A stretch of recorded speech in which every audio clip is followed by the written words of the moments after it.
Assalomu alaykum, qadriyat nemis tili kanali obunachilari. O'ylaymanki, birinchi o'tib bergan darsim sizlarga ma'qul keldi. Bugun esa ikkinchi darsimizni boshlaymiz. Demak, mavzuyimiz presens, hozirgi zamon. Bu mavzuga kirishdan oldin sizlarga men tushuntirib o'tishim kerakki, hozirgi zamonda fe'llarni tuslash uchun bizga personal pronomen, ya'ni kishilik olmoshlari kerak bo'ladi. Kishilik olmoshlari demak o'qib beraman. Ich, men, du, sen, u muyskiy rod uchun, sie, u jenskiy rod uchun, es, u sredniy rod uchun.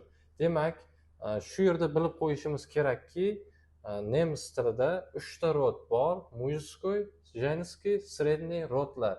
Nima uchun rus tilida aytyapman buni? Chunki o'zbek tilida rodlar yo'q. Wir biz, ihr sizlar, sie ular katta harf bilan sie siz, ya'ni hurmat shakli hisoblanadi. Bu sie har doim so'z o'rtasida ham, so'z boshida ham katta harf bilan yoziladi. Demak, kishilik olmoshlari singular birlik, plural ko'plikda 3 ta shaxsda joylashtirib chiqiladi. Demak, birlikda birinchi shaxs ich, ikkinchi shaxs du, uchinchi shaxs es, sie, es. Plural ko'plikda birinchi shaxs wir, ikkinchi shaxs ihr, uchinchi shaxs sie. Demak, biz bundan keyin sizlarga aytib o'tishim kerak, fe'llar nemis tilida ikkiga bo'linadi. Xo'p, kuchli va kuchsiz fe'llar.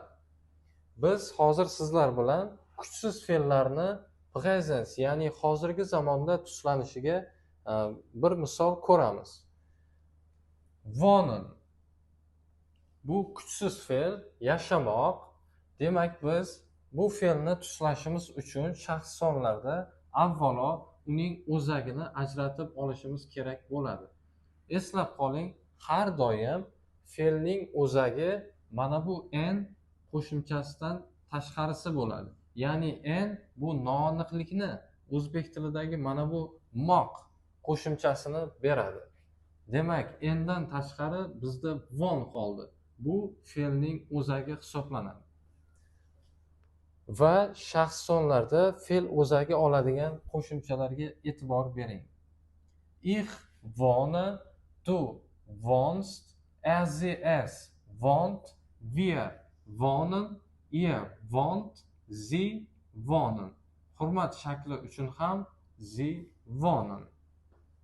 Tarjimasi demak, ich wohne, men yashayapman, du wohnst, sen yashayapsan, sie es wohnt, u yashayapti, wir wohnen, biz yashayapmiz, ihr wohnt, sizlar yashayapsizlar, sie wohnen, ular yashayaptilar, sie wohnen esa siz yashayapsiz. Demak, tuslanishning presensda fe'llarni tuslanishining qoidasi fe'l o'zagi oladigan qo'shimchalar mana shular va bu hech qachon o'zgarmaydi.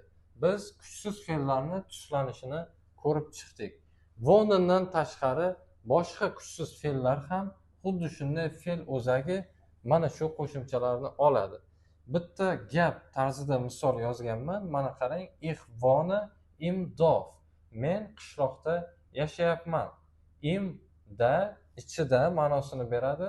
Dorf qishloq. Demak, ich wohne im Dorf, men qishloqda yashayapman. Xo'p, aziz do'stlar, faqat kuchsiz fe'llarni ko'rib chiqdik.